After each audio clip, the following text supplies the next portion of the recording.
बच्चों आज हम लोग शुरू करने वाले हैं एक और नए अध्याय को और ये है अध्याय नंबर 5। कौन सा चैप्टर है बताओ? यह है तत्वों का आवर्त वर्गीकरण।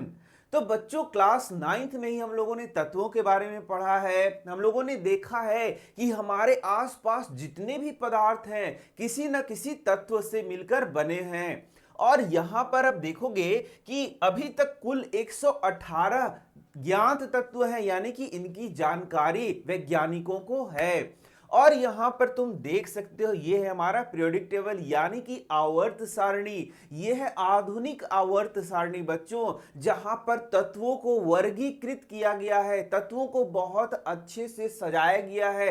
कैसे सजाया गया है? तो बढ़ते हुए परमाणु परमाणु क्रमांक के क्रम में सजाया गया है और इसे हम लोगों को बहुत अच्छे से इस चैप्टर में पढ़ना है।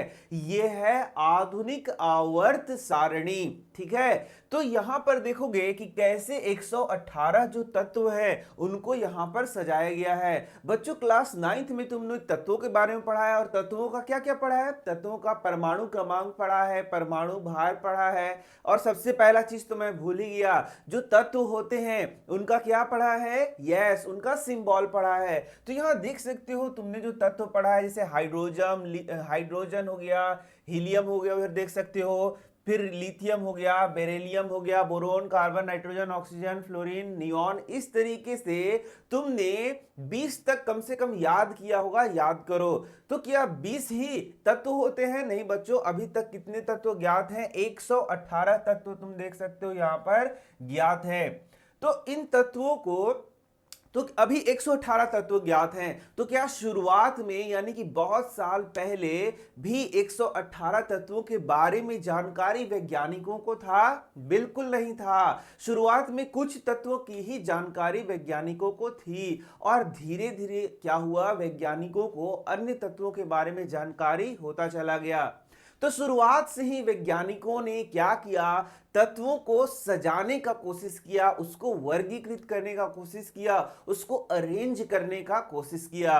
अब मैंने तुम्हें पहले भी बताया है, क्लास 9th में भी वर्गीकरण चैप्टर में पढ़ाया है कि आखिर किसी भी चीज को हम लोग वर्गीकृत क्यों करते हैं, सजाते क्यों हैं, अरेंज क्यों करते हैं, ताकि हमें पढ़ने में सुविधा हो। साथ ही साथ वहां पर उसको एक बार में देख के ही बहुत सारी जानकारियां हमें प्राप्त हो, इसलिए हम क्या करते हैं, तत्वों का भी क्या करते हैं, यहां पर वर्गीकरण पढ़ते हैं। तो वैज्ञानिकों ने शुरू से ही तत्वों को वर्गीकृत करने का प्रयास किया और आज आज हमारे पास ये आधुनिक आवर्त सारणी है। तो क्या शुरू में ही इस आधुनिक आवर्त सारणी की खोज हो गई थी? नहीं, शुरू में अलग अलग वैज्ञानिकों ने तत्वों को वर्गीकृत करने का कोशिश किया था। उसके बारे में हमें इतिहास यानी हिस्ट्री थोड़ा सा यहां पर पढ़ना है और लास्ट में हम लोग यहां पर आधुनिक आवर्त सारणी के बारे में पढ़ेंगे। ठीक है, तो हम लोग सबसे पहले क्या पढ़ेंगे, हिस्ट्री वाला पोर्शन पढ़ेंगे इसका, जो कि तुम्हारे एनसीईआरटी में दिया हुआ है, और फिर आधुनिक आवर्त सारणी से रिलेटेड काफी चीजें पढ़ेंगे। तो थोड़ा सा मैं इसमें बता दूं कि क्या आज जो वर्गीकरण है हमारे पास, तत्वों का ये जो वर्गीकरण है, क्या सही में तत्वों को अच्छे तरीके से सजा दिया गया है? तो देखोगे कि काफी हद तक यहाँ पर तुम कई चीजों को देख के पता कर सकते हो कि यहां पर जरूर वर्गीकरण किया गया है। जैसे मैं उदाहरण दे रहा हूं, देखना यहां पर, जैसे तुम देख सकते हो यहां पर एक इस तरीके से एक कॉलम बनाकर कुछ तत्वों को रखा गया है। तो क्या इनको, हाइड्रोजन को हटा दिया जाए तो क्या इनका जो प्रॉपर्टी है, गुण धर्म है, क्या एक जैसा कुछ है? बिल्कुल है। यहां देख सकते हो बच्चों, ये जो तत्व दिख रहे हैं, lithium, sodium, potassium, rubidium, caesium और फ्रांसियम, ये अत्यधिक क्रियाशील तत्वों के समूह हैं। तो तुम देखोगे जैसे ही ये वाला देखोगे तो यहां पर अत्यधिक क्रियाशील समूह है। यानी कि यदि तुमसे पूछ दिया जाए कि बताओ सोडियम कैसा तत्व है, तो तुम बोलोगे अत्यधिक क्रियाशील है। पोटेशियम कैसा है? अत्यधिक क्रियाशील है। रुबिडियम, सीजियम, फ्रांसियम क्या अत्यधिक क्रियाशील है? देखा तुमने? यहां पर हम लोग देखेंगे कि सिर्फ इसमें यदि हम लोग ध्यान देंगे तो यहां पर सभी क्रियाशील धातुओं को रखा गया। ये भी जान लो, ये सारे क्या है? धातु हैं। हाइड्रोजन यहाँ अधातु है, हाइड्रोजन को हटा दो, बाकी ये क्या है? धातु है। तो यहाँ सजाया गया है या नहीं सजाया गया है? बिल्कुल सजाया गया है, यहाँ पर अरेंज किया गया है, तभी तो हम पता कर पा रहे हैं। यहाँ पर एक और यहाँ देख लो, यहां पर देखोगे तुम, यहां देखना कॉपर है, सिल्वर है, गोल्ड है। तो ये कॉपर, सिल्वर और गोल्ड यहां देख सकते हो, इससे क्या बनाया जाता है? कॉइन बनाया जाता है। देख रहे हो, इसको एक साथ सजा दिया गया, यहाँ पर सजा हुआ है, अरेंज है, यानी कि सही में अरेंजमेंट तो है यहाँ पर। ठीक यहां से देख सकते हो तुम, यहाँ पर हीलियम, नियोन, आर्गन, क्रिप्टन, जेनन, रेनन, ये क्या है? ये निष्क्रिय गैसें हैं। तो क्या ये सभी निष्क्रिय हैं? यस, सभी निष्क्रिय हैं, यानी कि इसको एक जगह अरेंज किया गया है। तो यहां ध्यान से, यही मैंने बोला कि यदि इसको देखा जाए तो यहां पर यह क्या है? अरेंज्ड है। अरेंज्ड मतलब ये निष्क्रिय गैस हो गया। जो हम लोगों ने शुरू में पढ़ा वो क्या हो गया? काफी क्रियाशील धातु हो गया। इसका मतलब जरूर यहां पर अरेंजमेंट हुआ है। तो क्या ये एक दिन में हो गया, 2 दिन में हो गया? नहीं, कई साल लगे यहां तक पहुंचने में। कई प्रकार के क्या हुए? एक्सपेरिमेंट हुए, उसके बाद यहां तक ये हमें प्राप्त हुआ है। और ये क्या है? आधुनिक आवर्त सारणी। इसके बारे में काफी बातें तुम्हें समझनी है, काफी बातें पढ़नी है, और काफी बातें एग्जाम में पूछी भी जाती हैं, जिसको हम लोग आगे पढ़ेंगे। लेकिन हम लोग शुरुआत करेंगे हिस्ट्री से। तो हिस्ट्री से भी 2 या 3 नंबर का क्वेश्चन आता है, तो उसको भी बहुत ध्यान से सीखना। ऐसा नहीं कि हिस्ट्री को गायब कर देना है। तो यहां पर शुरू से ही बता दिया गया है, जैसे अभी कुल 118 तत्व ज्ञात हैं। लेकिन क्या पहले ऐसे था? नहीं, पहले इतने तत्व ज्ञात नहीं थे। देखोगे कि शुरू से ही अलग अलग लोगों ने, अलग अलग वैज्ञानिकों ने तत्वों को क्या किया? वर्गीकृत करने का प्रयास किया, उसको अरेंज करने का प्रयास किया, उसको सजाने का प्रयास किया, और उसे ही हम लोग क्या बोलते हैं? तत्वों का वर्गीकरण कहते हैं। तो यहां देख सकते हो, तो उन्होंने क्या किया? अलग अलग गुण धर्मों को लेकर तत्वों को सजाने का कोशिश किया। तो शुरुआत में जैसे तुम देख सकते हो, धातु एवं अधातु के रूप में तत्वों को वर्गीकृत किया। उस समय जितने भी तत्व प्राप्त थे, उसको क्या किया? एक धातु ग्रुप बना दिया, एक अधातु ग्रुप बना दिया। कुछ तत्वों को धातु में डाल दिया, कुछ तत्वों को अधातु में डाल दिया। इस तरीके से शुरुआत में वर्गीकरण करने का प्रयास किया। अब यहां पर जो सबसे पहला तुम्हें है, क्लास 10th में सभी क्लासिफिकेशन को तुम्हें नहीं पढ़ना है। हिस्ट्री में भी, यानी कि इतिहास जो बताया जा रहा है उसमें भी सारे नहीं पढ़ने हैं, कुछ यहाँ पर पढ़ना है। जैसे सबसे पहला तुमको पढ़ना है डोबेराइनर का त्रिक, ये वाला पढ़ना है। इससे एग्जामिनेशन में क्वेश्चन आता है। तो यहां देखोगे, जैसे मैंने बताया, अलग अलग व्यक्तियों ने क्या किया? तत्वों को सजाने का कोशिश किया, वर्गीकृत करने का कोशिश किया, अरेंज करने का कोशिश किया। तो उसी में नाम आता है डोबेराइनर का।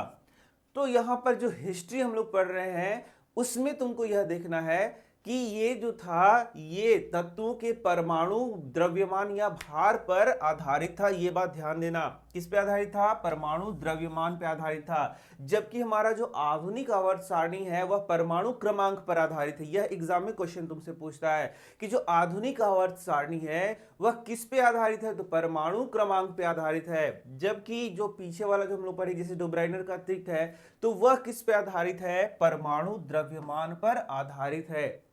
तो डोबेराइनर ने क्या किया? इन्होंने 3 त्रिक बनाया। त्रिक मतलब क्या हो गया? Lithium, sodium, potassium, calcium, strontium, barium, chlorine, bromine और आयोडीन। इस तरीके से इन्होंने त्रिक बनाया था। त्रिक माने क्या हो गया? 3-3 का ग्रुप बनाया। देखो, पहला, दूसरा, तीसरा, पहला, दूसरा, तीसरा, पहला, दूसरा, तीसरा। इस तरीके से परमाणु के भार के आधार पर 3 त्रिक इन्होंने बनाया था, और इसे क्या कहते हैं? डोबेराइनर का त्रिक कहते हैं। इसमें कुछ नियम था जिसको उन्होंने देखा। तो तुमसे एग्जामिनेशन में क्वेश्चन पूछेगा कि डोबेराइनर का त्रिक क्या होता है, तो तुम्हें क्या लिख देना है? तो यहां लिख देना है कि डोबेराइनर ने 3 तत्वों का त्रिक बनाया था। 3 तत्वों को मिला मिला के क्या बनाया था? त्रिक बनाया था, जिन्हें परमाणु द्रव्यमान के बढ़ते हुए क्रम में रखने पर जो बीच वाला तत्व का परमाणु द्रव्यमान है, अन्य 2 तत्वों के परमाणु द्रव्यमान का लगभग औसत होता है। इसी बात को तुम्हें समझना है कि डोबेराइनर ने जो त्रिक बनाया था, जैसे लिथियम, सोडियम, पोटेशियम। तो एक और क्वेश्चन तुमसे पूछता है कि डोबेराइनर के 3 त्रिक को लिखें। तो 3 त्रिक कौन सा है?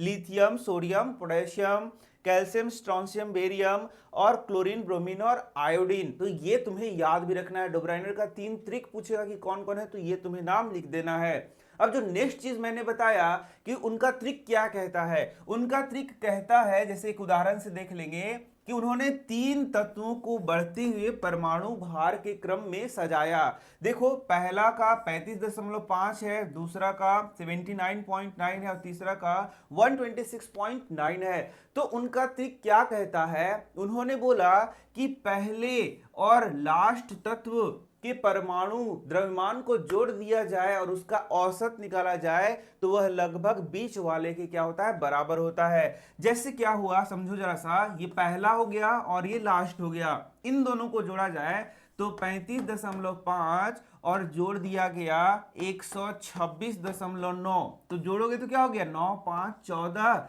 1 6 7 और 5 12, 1 2 1 3 और 3 6, 162.2 आया जोड़ने पर। और इसका बोला औसत, तो औसत 2 से भाग लगाना पड़ेगा ना, तो 162.4 भागा 2 लगाएंगे, तो 2 लगाया तो 81 पॉइंट क्या आया? 2 लगभग आ गया कि नहीं आया? तो यही किसके बराबर है? इसके बराबर है। तो यही बोला कि जो दो जो है किनारे वाले हैं, शुरू और अंत का परमाणु भार या परमाणु द्रव्यमान बोला गया, उसका औसत बीच वाले के परमाणु द्रव्यमान के लगभग बराबर होता है। यही है डोब्राइनर का त्रिक। तो जैसे मैंने बता दिया 35.5 126.9 इसको जोड़ दिया तो यहां पर देख सकते हो 12 1 4 और 12 4 16, इससे 2 से भाग लगाया तो 81 दशमलव क्या आया? 2 लगभग आया। यही देखो 79.9 मतलब लगभग 80, ये लगभग अप्रॉक्स आता है।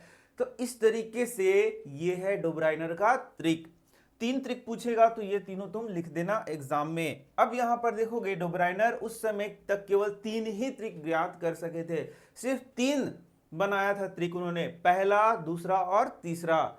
अब यहां पर तुम्हारे एग्जाम में एक क्वेश्चन आ सकता है, मे बी क्या पूछेगा कि डोब्राइनर त्रिक के असफलता या उसकी कमियां को लिखें। तो वही वाला बात हो गई कि उन्होंने सिर्फ 3 ही त्रिक का निर्माण किया था। तो यहां देख सकते हो उन्होंने 3 त्रिक ही बनाया और उसके आगे कोई भी त्रिक का निर्माण नहीं किया, यही उनकी क्या थी? कमी थी। तो ये था डोब्राइनर का त्रिक, डोब्राइनर का त्रिक। इसके बाद आता है न्यूलैंड्स का अष्टक सिद्धांत, बहुत इंपॉर्टेंट है। यह भी तुम्हारे एग्जाम में 2 मार्क्स में कई बार पूछा जाता है कि न्यूलैंड्स के अष्टक सिद्धांत को लिखें। तो यहां देख सकते हो सन 1866 में जॉन न्यूलैंड है, उन्होंने ज्ञात तत्वों को परमाणु द्रव्यमान के आरोही क्रम में व्यवस्थित किया। तो उन्होंने भी क्या किया, उस समय 56 तत्व ज्ञात थे, उसको क्या किया कि परमाणु द्रव्यमान के बढ़ते हुए क्रम में अरेंज किया, सजाया। ये देख सकते हो उन्होंने परमाणु द्रव्यमान के बढ़ते हुए क्रम में तत्वों को क्या किया? अरेंज किया। जैसे hydrogen, lithium, beryllium, boron, carbon, nitrogen, oxygen, fluorine, sodium, magnesium, aluminium, silicon, phosphorus, sulphur, इस तरीके से उन्होंने क्या किया? अरेंज किया। तो उन्होंने उन्होंने उन्होंने सबसे कम परमाणु द्रव्यमान वाले तत्व हाइड्रोजन से आरंभ किया तथा 56वें तत्व थोरियम पर इसे समाप्त किया। यानी उस समय 56 तत्व क्या थे? उस समय ज्ञात थे और उसी को उन्होंने अरेंज किया। तो कैसे अरेंज किया? उन्होंने उसको बढ़ते हुए परमाणु द्रव्यमान के क्रम में अरेंज किया। उन्होंने पाया कि प्रत्येक 8वें तत्व का गुणधर्म पहले तत्व के गुणधर्म के समान है। यही है इनके अष्टक का नियम भी। तो यहां पर तुम देख सकते हो क्या बोला कि जो 8वां तत्व था उसका गुणधर्म पहले तत्व के समान था। तो यहां देख सकते हो 1 2 3 4 5 6 7, 7 हो गया ना। लेकिन जो 8वां तत्व है वह देखो उसका गुणधर्म पहले तत्व के समान है। कहीं से भी शुरू करेंगे, यहां से यदि शुरू करेंगे तो 1 2 3 4 5 6 7 और 8वां तत्व का गुणधर्म पहले तत्व के गुणधर्म के समान है। तो यहां पर जो ऑक्टेव होता है सा रे गा मा पा धा नी, फिर सा जो होता है पहले के जैसा होता है, देखना सा, यहां देखो लिखा हुआ है, ये देखो यहां देखो सा रे गा मा पा धा नी, 7 होता है, 7 स्वर है और 8वां जो स्वर है वह इसी के जैसा हो गया। फिर सा रे गा मा पा धा नी सा, तो सा आता है यहां पर, फिर से सा आ गया, तो वही वाला यहां पर बोला जाता है, इसलिए इसको ऑक्टेव रूल भी कहते हैं हम लोग। क्या बोलते हैं? Octave rule. तो यही है न्यूलैंड्स के अष्टक का नियम। न्यूलैंड्स के अष्टक का नियम क्या है? ये क्वेश्चन पूछेगा तो बोलोगे कि न्यूलैंड्स ने परमाणु द्रव्यमान के बढ़ते हुए क्रम में तत्वों को सजाया। तो उन्होंने पाया कि आठवें तत्व का गुणधर्म, आठवें तत्व का गुणधर्म पहले तत्व के गुणधर्म के समान होता है। इसे ही हम लोग कहते हैं न्यूलैंड्स का अष्टक नियम। आठवें तत्व का गुणधर्म पहले तत्व के गुणधर्म के समान होता है। इसे ही हम लोग क्या बोलते हैं, न्यूलैंड्स का अष्टक का नियम। तो यही तुमसे पूछेगा और तुमको एग्जाम में क्या कर देना है, इसको लिख देना है। तो देख सकते हो तत्वों को उनके परमाणु द्रव्यमान के बढ़ते हुए क्रम में व्यवस्थित करने पर, अरेंज करने पर, सजाने पर प्रत्येक आठवें तत्व का गुणधर्म पहले तत्व के गुणधर्म के समान होता है। यही बात याद रखना है कि जो आठवां तत्व का गुणधर्म है वह पहले तत्व के गुणधर्म के समान होता है। इसे हम लोग न्यूलैंड्स का अष्टक नियम कहते हैं। कोई दिक्कत नहीं ना। तो चलो अब यहां पर नेक्स्ट जो क्वेश्चन है वह है कि न्यूलैंड्स के अष्टक नियम की क्या सीमाएं थी। तो इसमें बहुत सिंपल चीज लिख देना है तुमको। सबसे पहला तो न्यूलैंड उस समय कितने तत्व ज्ञात थे, 56 ज्ञात थे। तो न्यूलैंड्स ने बोला कि उससे ज्यादा कोई तत्व का खोज नहीं होगा, ये पहली सीमा थी। दूसरा, यह जो अष्टक नियम था यह सारे तत्वों पर लागू नहीं होता था, यह कैल्शियम तक ही लागू होता था। उसके बाद जो तत्व उन्होंने सजाया वह इस बात को फॉलो नहीं करता था कि आठवें तत्व का गुणधर्म पहले तत्व के गुणधर्म के समान होता है, ये फॉलो नहीं करता था। तो क्या हुआ, कैल्शियम तक ही ये फॉलो करता था। या फिर इसको दूसरे तरीका से लिख सकते हैं कि ये कम परमाणु भार वाले तत्वों में ही काम करता था, लागू होता था। तो यह सिद्धांत हल्के तत्वों के लिए ही लागू होता था। कैल्शियम तक लागू होता था, हल्के तत्वों तक लागू होता था। और उन्होंने बोला था कि 56 तत्वों के अलावा अन्य तत्व नहीं मिल सकेगा, जो कि ऐसा नहीं है। इसके बाद देख सकते हो आयरन और कोबाल्ट एवं निकेल से, आयरन को कोबाल्ट और निकेल से क्या किया, दूर रखा, जबकि उसके गुणधर्म में समानता है। तो ये भी इसके अष्टक नियम का क्या था, कमी था। इसके बाद देखो कि एक एक स्लॉट में दो दो तत्वों को यहां रख दिया। यह भी तुम लिख सकते हो कि एक ही स्लॉट में दो दो तत्वों को भी क्या किया, रख दिया। यह भी न्यूलैंड्स के अष्टक नियम का क्या था, कमी था। ठीक है, इस तरीके से तुम यहां पर इसका आंसर कर सकते हो। तो जो अब हम लोगों को नेक्स्ट पढ़ना है वह है मेंडलीफ का आवर्त सारणी, और यह भी बहुत इंपॉर्टेंट है। इससे भी बहुत महत्वपूर्ण प्रश्न पूछे जाते हैं। तो चलो देखते हैं मेंडलीफ का आवर्त सारणी में क्या क्या बताया गया। तो यही है मेंडलीफ का आवर्त सारणी। एक्चुअल मेंडलीफ का सारणी ये नहीं है, फिर भी हम लोगों को यह जो कंपाइलेशन किया हुआ है इसको हम लोगों को यहाँ पर पढ़ना है। तो यहां देख सकते हो मेंडलीफ का जो आवर्त सारणी है इसमें 8 समूह तुम्हें देखने को मिलेंगे। ये देख सकते हो 1 2 3 4, इस तरीके से 8 समूह हम लोगों को देखने को यहाँ मिलते हैं। प्रत्येक समूह में देखोगे ए और बी यहाँ पर बनाया गया है। तो यहाँ पर ये क्या है बच्चों, मेंडलीफ का आवर्त सारणी है। तो मेंडलीफ का आवर्त सारणी आखिर किस चीज पर आधारित है, तो यह भी परमाणु द्रव्यमान के बढ़ते हुए क्रम में आधारित है। मतलब परमाणु द्रव्यमान के बढ़ते हुए क्रम में तत्वों को यहां पर सजाया गया है। तो आखिर मेंडलीफ के आवर्त सारणी का निर्माण कैसे हुआ, यही हम लोग यहां देखेंगे। काफी चीजें यहां हम लोगों को पढ़ना है। तो तुम देख सकते हो मेंडलीफ ने अपने आवर्त सारणी में तत्वों के उनके मूल गुणधर्म, परमाणु द्रव्यमान तथा रासायनिक गुणधर्म में समानता के आधार पर व्यवस्थित किया। आखिर उन्होंने परमाणु द्रव्यमान के बढ़ते हुए क्रम में सजाया है, लेकिन तत्वों के उसके मूल गुणधर्म और रासायनिक गुणधर्म का क्या किया, यहाँ पर ध्यान रखा है। रासायनिक गुणधर्म समझ में आ रहा होगा कि कैसे कोई तत्व का अन्य तत्वों से अभिक्रिया होता है, वही क्या हो गया, उसका रासायनिक गुणधर्म दिखाता है। जब मेंडलीफ ने अपना कार्य आरंभ किया तब उस समय कितने तत्व ज्ञात थे, 63 तत्व ज्ञात थे। तो 63 तत्वों को उन्होंने लिया और उसको वर्गीकृत किया। तो कैसे किया, तो मेंडलीफ ने क्या किया, उन्होंने तत्वों के परमाणु द्रव्यमान को उसके भौतिक तथा रासायनिक गुणधर्मों के बीच में क्या किया, संबंधों का अध्ययन किया। तत्वों के रासायनिक गुणधर्मों को ध्यान देते हुए उन्होंने क्या किया, जो तत्व ऑक्सीजन तथा हाइड्रोजन से अभिक्रिया के अनेक यौगिकों का निर्माण करते हैं, उन यौगिकों पर उन्होंने ध्यान दिया। मतलब जब उन्होंने वर्गीकरण किया तो वर्गीकरण ने उन्होंने क्या ध्यान दिया कि वह जो तत्व है कैसे हाइड्रोजन से अभिक्रिया करके हाइड्राइड बनाता है या फिर ऑक्सीजन से अभिक्रिया करके ऑक्साइड बनाता है। उन चीजों को उन्होंने ध्यान में रखा और वह उनका जो क्लासिफिकेशन है उसका मूलभूत चीज था। तो यहां पर एक और प्रश्न उठता है कि आखिर उन्होंने तत्वों का जो हाइड्राइड है या तत्वों का जो ऑक्साइड है उसका चुनाव क्यों किया अपने क्लासिफिकेशन के लिए। यह भी तुमसे कभी कभी क्वेश्चन पूछा जा सकता है। तो जो अधिकांश तत्व हैं वो या तो हाइड्रोजन से भी किया करते हैं या ऑक्सीजन से भी किया करके हाइड्राइड और ऑक्साइड का निर्माण करते हैं। तो इस तरीके से उस गुण धर्म को उन्होंने अपने अपने क्या पीरियोडिक टेबल में शामिल किया। तो यहां देख सकते हो ऑक्सीजन एवं हाइड्रोजन के साथ बनने वाले यौगिकों का उन्होंने चुनाव क्यों किया।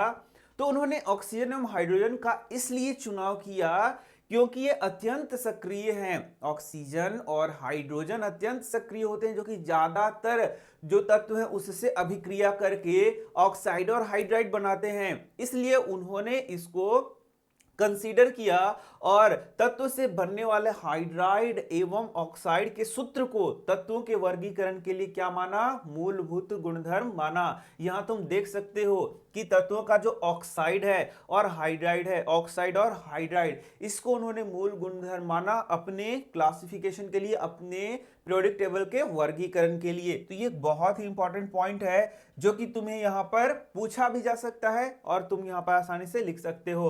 अब यहां देखोगे कि मेंडलीफ के आवर्त सारणी को हम लोग यहां कुछ पॉइंट्स को देख लेंगे। तो अधिकांश तत्वों का आवर्त सारणी में स्थान दे दिया गया था। अपने परमाणु द्रव्यमान के आरोही क्रम में ये तत्व व्यवस्थित हो गए थे। बढ़ते हुए परमाणु बढ़त के क्रम में ये क्या थे, व्यवस्थित थे। यह भी देखा गया कि समान भौतिक एवं रासायनिक गुणधर्म वाले विभिन्न तत्व एक निश्चित अंतराल के बाद फिर आते हैं और उसी से हम लोगों को यहां पर पढ़ना होता है मेंडलीफ का आवर्त नियम। यह मेंडलीफ का आवर्त सारणी 2 मार्क्स में आता है, ये याद रखना कि मेंडलीफ का आवर्त नियम क्या है, मेंडलीफ का जो आवर्त का सिद्धांत है वह क्या है। तो यहां पर देख सकते हो मेंडलीफ का आवर्त सारणी में तत्वों के भौतिक एवं रासायनिक गुणधर्म उसके परमाणु द्रव्यमान के आवर्त फलन होते हैं। सिंपल सा मतलब है कि मेंडलीफ ने तत्वों को परमाणु भार के बढ़ते हुए क्रम में सजाया। और थोड़ा सा ये देखो कि कैसे सजाया था, ये तो मैं बताना ही भूल गया। तो जब उन्होंने हाइड्राइड और ऑक्साइड का उसका फॉर्मूला लिया और उसके आधार पर क्या किया, कार्ड्स बनाए और कार्ड्स में 63 तत्वों के नाम लिख दिए। फिर उसको सब सजाया तो बढ़ते हुए परमाणु भार के क्रम में सज गए। तो जब तत्व बढ़ते हुए परमाणु भार के क्रम में सज गए तो उन्होंने देखा कि एक समयांतराल बाद, एक अंतराल बाद उसी गुणधर्म के तत्व वापस मिलते हैं। एक अंतराल बाद उसी गुणधर्म के तत्व वापस मिलते हैं। एक अंतराल बाद उसी गुणधर्म के तत्व वापस मिलते हैं। और इसके लिए एक स्पेशल वर्ड यूज किया गया है, आवर्त फलन। क्या यूज किया गया है, आवर्त फलन। तो यही तुम्हें यहां भी लिख देना है मेंडलीफ के आवर्त सिद्धांत में कि तत्वों का भौतिक एवं रासायनिक गुणधर्म उसके परमाणु द्रव्यमान का आवर्त फलन होता है। देखो फिर से समझ लो, क्या चीज, तो तत्वों का भौतिक एवं रासायनिक गुणधर्म। क्या चीज, तत्वों का भौतिक एवं रासायनिक गुणधर्म क्या होता है, आवर्त फलन होता है। किस चीज का आवर्त फलन होता है, उसके परमाणु द्रव्यमान का आवर्त फलन होता है। तो 3 वर्ड यहां पर याद करना है। पहला हो गया तत्वों का भौतिक एवं रासायनिक गुणधर्म क्या होता है, तो आवर्त फलन होता है। किस चीज का होता है, तो उसके परमाणु द्रव्यमान का होता है। अब इसको एक साथ बोल के दिखाओ, तो एक साथ बोलेंगे कि तत्वों का भौतिक एवं रासायनिक गुणधर्म, बोलो क्या होता है, तो बोलेंगे उसके परमाणु द्रव्यमान का क्या होता है, अरे आवर्त फलन होता है। हो गया बात खत्म। इस तरीके से तुम यहां लिख सकते हो। अब आगे देखोगे, आगे लिखा हुआ है मेंडलीफ के आवर्त सारणी की उपलब्धियां। ये क्वेश्चन तुमसे एग्जाम में पूछा जाता है कई बार कि मेंडलीफ के आवर्त सारणी का उपलब्धता लिखिए। तो यहां देख सकते हो सभी तत्वों का वर्गीकरण संभव हो सका। इसके बाद उन्होंने आवर्त सारणी में तत्वों के द्रव्यमान को अपना आधार बनाया। फिर इस आवर्त सारणी में नए तत्वों के लिए रिक्त स्थान छोड़े गए जिन्हें बाद में खोज लिया गया। तो ये क्या है, इनकी उपलब्धियां है और इन्हीं की उपलब्धियों में सबसे इंपॉर्टेंट यही है कि उन्होंने क्या किया था, अपने पीरियोडिक टेबल में अपना आवर्त सारणी में कुछ स्थान को छोड़ दिया था और उन्होंने बोला था कि बाद में इन तत्वों का खोज भविष्य में होगा। तो यहां देख सकते हो मेंडलीफ ने अपने आवर्त सारणी में कुछ रिक्त स्थान छोड़ दिया। इन रिक्त स्थानों को दोष के रूप में देखने के बजाय मेंडलीफ ने दृढ़तापूर्ण क्या बोला कि ऐसे तत्वों के अस्तित्व अनुमान किया जो उन्हें उस समय ज्ञात नहीं थे और बोला कि भविष्य में इन तत्वों का खोज हो जाएगा। मतलब कुछ स्थान छोड़ दिया, बोला कि इन स्थान पर भविष्य में कोई तत्व खोजा जाएगा जो कि यहां पर फिट बैठेगा। इसका नामकरण उन्होंने किया उसी समूह में इससे पहले आने वाले तत्व के नाम पर, और उसमें एका लगाया। जैसे उन्होंने लिखा एका बोरोन, एका एल्युमिनियम तथा एका सिलिकॉन, ये नाम उन्होंने रखा था। क्या नाम रखा था बोलो? एका बोरोन रखा था। बोरोन के पहले जो आएगा वह एका बोरोन कहलाएगा। एका एल्युमिनियम, एल्युमिनियम के पहले एका एल्युमिनियम। सिलिकॉन के पहले जो तत्व आएगा उसको एका सिलिकॉन। किसने नाम रखा था? मेंडलीफ ने रखा था। तो क्या भविष्य में इनकी खोज हो गई? यस, इसी प्रकार के गुणधर्म वाले तत्वों का खोज हुआ। तो आज जिसे हम लोग स्कैंडियम कहते हैं वह है एका बोरोन, गैलियम जिसे कहते हैं वह है एका एल्युमिनियम, और जर्मेनियम जिसे कहते हैं वह क्या है? एका सिलिकॉन। ये याद रखना है तुमको तीनों नाम। तो पूछेगा कि स्कैंडियम का नाम क्या था? तो एका बोरोन था। गैलियम का क्या नाम रखा गया था? तो एका एल्युमिनियम। जर्मेनियम का एका सिलिकॉन। तो ये जो तत्व आज खोजे गए हैं स्कैंडियम, गैलियम और जर्मेनियम, इसका जो गुणधर्म है किसके जैसा है? एका बोरोन का, एका बोरोन के जैसा, फिर एका एल्युमिनियम के जैसा और एका सिलिकॉन के जैसा। तो यहां देख सकते हो, यहां गैलियम का गुणधर्म एका एल्युमिनियम जैसा है, बताया मैंने।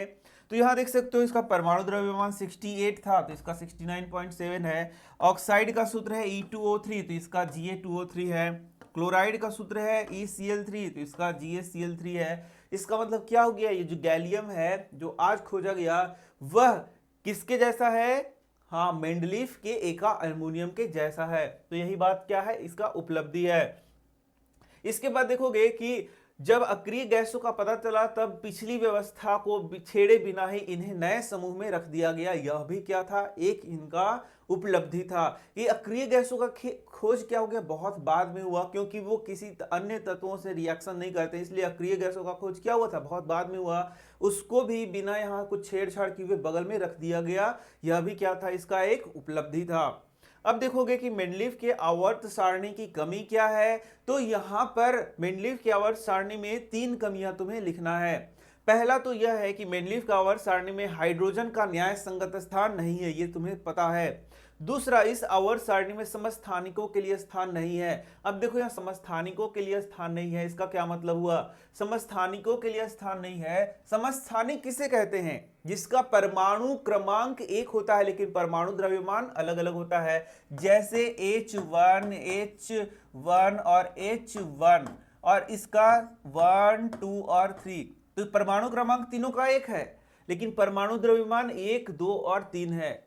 तो यहां ध्यान दो कि परमाणु द्रव्यमान अलग अलग हो गया। तो जब परमाणु द्रव्यमान अलग अलग हो गया तो उस तत्व को फिर कहां रखा जाएगा? क्योंकि ये परमाणु द्रव्यमान के आधार पर आधारित है। इसका मतलब ये जो हाइड्रोजन का समस्थानिक है या जो अन्य तत्वों के समस्थानिक हैं उसको यहां पर स्थान नहीं दिया गया। ये क्या था? इसका दूसरा कमी था। और यदि हम लोग तीसरे कमी को देखें तो यहां पर कुछ तत्व जो थे उनका परमाणु क्रमांक ज्यादा था और कुछ तत्वों का परमाणु क्रमांक कम था। और तीसरा कमी क्या था? तीसरा कमी क्या था? उन्होंने क्या किया, बताया कि ये बढ़ते हुए परमाणु द्रव्यमान के क्रम में है, लेकिन कहीं कहीं पर गुणों को मिलाने के लिए उन्होंने क्या किया? ज्यादा परमाणु भार वाले को पहले रख दिया, यानी ज्यादा जिसका परमाणु द्रव्यमान था उसको पहले रखा और कम परमाणु द्रव्यमान वाले को बाद में रख दिया। ये तीसरा कमी था। पहला क्या हो गया? हाइड्रोजन का स्थान निश्चित नहीं था। दूसरा क्या हो गया? समस्थानिकों का स्थान निश्चित नहीं था, और मतलब स्थान उन्होंने नहीं बताया कि कहां रखा जाएगा। और तीसरा क्या हो गया? यही बात कि जिसका कम परमाणु द्रव्यमान था उसको पहले रख दिया और ज्यादा कम परमाणु भार द्रव्यमान वाले को बाद में रख दिया और ज्यादा परमाणु द्रव्यमान वाले को पहले रख दिया। जैसे देख सकते हो, उदाहरण तुमको एग्जाम में देना पड़ेगा, ये क्वेश्चन आने वाला क्वेश्चन है इसलिए बहुत ध्यान से समझो। कोबाल्ट का परमाणु द्रव्यमान ज्यादा है और निकेल का परमाणु द्रव्यमान कम है। तो कोबाल्ट का परमाणु द्रव्यमान कितना है? 58.93 है कोबाल्ट का, और निकेल का देख सकते हो ये है 58.71 है। तो तुम बताओ पहले कौन रहना चाहिए था? पहले रहना चाहिए था निकेल, क्योंकि परमाणु द्रव्यमान कम है। बाद में कौन रहना चाहिए था? बाद में कोबाल्ट, क्योंकि परमाणु द्रव्यमान ज्यादा है। लेकिन उल्टा हो गया, उन्होंने क्या किया? निकेल को बाद में रख दिया। देखो यहाँ निकेल को बाद में रख दिया और कोबाल्ट को पहले रख दिया। तो ये भी क्या था, उनका जो आवर्त सारणी है उसका ये क्या था, कमी था या फिर दोष था। तो इस तरीके से ये कुछ क्वेश्चंस हैं जो कि तुम्हें एग्जाम में पूछे जा सकते हैं। तो चलो अब हम लोग आधुनिक आवर्त सारणी को पढ़ते हैं। आधुनिक आवर्त सारणी बहुत ज्यादा इंपॉर्टेंट है क्योंकि इससे रिलेटेड बहुत सारे क्वेश्चंस तुम्हारे एग्जामिनेशन में आते हैं। तो आधुनिक आवर्त सारणी को तुम लोगों को बहुत अच्छे से समझ लेना चाहिए। हालांकि बहुत अच्छे से तब समझते जब तुम लोगों को इलेक्ट्रॉनिक कॉन्फ़िगरेशन यानी कि इलेक्ट्रॉनिक विन्यास बहुत अच्छे से यहां पर सिखाया जाता, जो कि नहीं सिखाया जाएगा। ये तुम्हें क्लास 11th में सिखाया जाएगा, तब जाके तुम आवर्त सारणी को बहुत अच्छे से समझोगे। लेकिन काम की बातें हम लोगों को अभी भी समझ लेनी है। क्लास 10th के लेवल तक जितना चीज होता है वो सारा चीज सीख लेना है, समझ लेना है।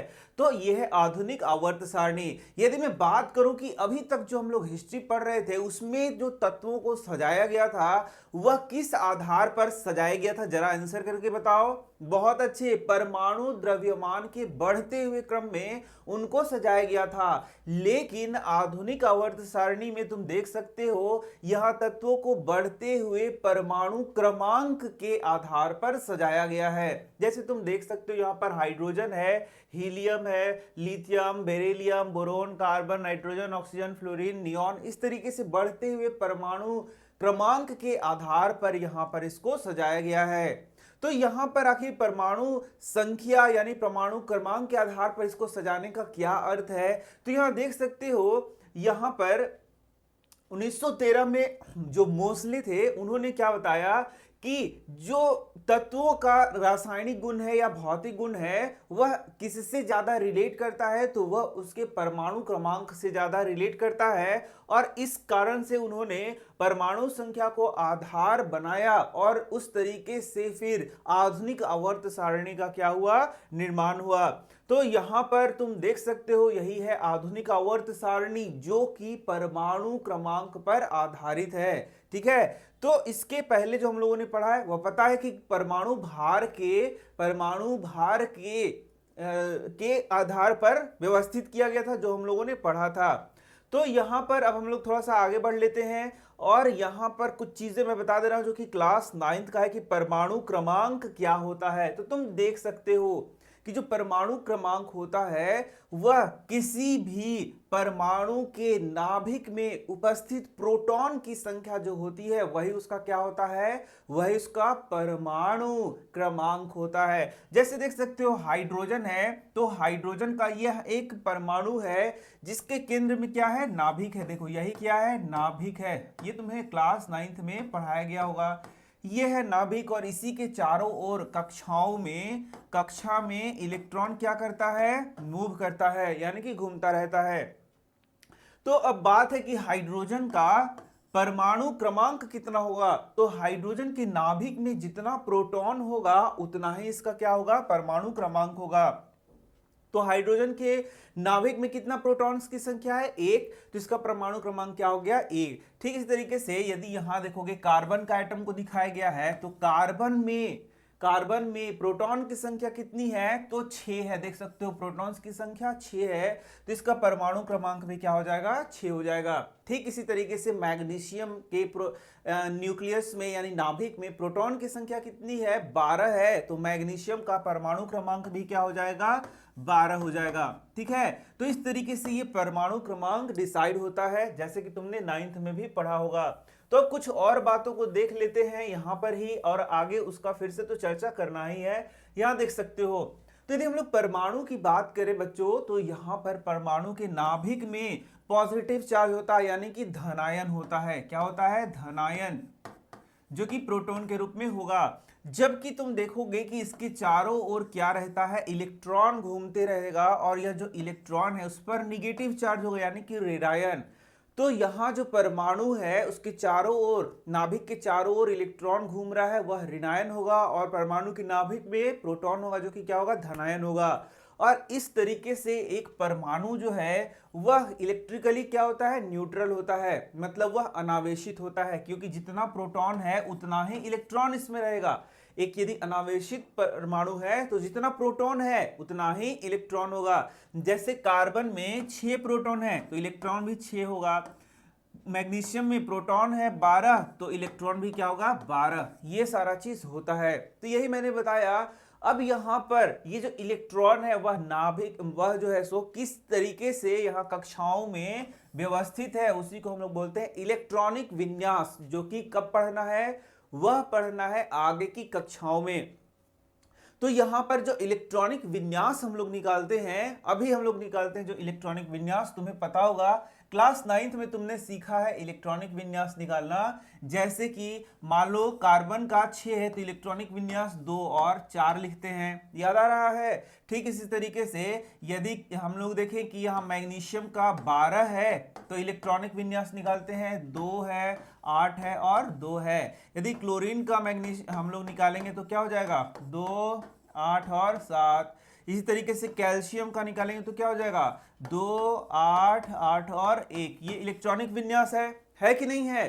तो बोलोगे सर आप ये क्या शुरू कर दिया आपने, आपने तो आवर्त सारणी शुरू किया था, लेकिन ये कहां चले गए 9th क्लास में। तो बच्चों बात ये है कि आधुनिक आवर्त सारणी को समझने के लिए यहां पर क्लास 9th के बहुत सारे कॉन्सेप्ट्स तुम्हें समझने चाहिए। यदि तुम नहीं समझते हो तो शायद तुम आधुनिक आवर्त सारणी के बहुत सारे चीजों को नहीं समझ पाओगे, प्रॉब्लम होगा।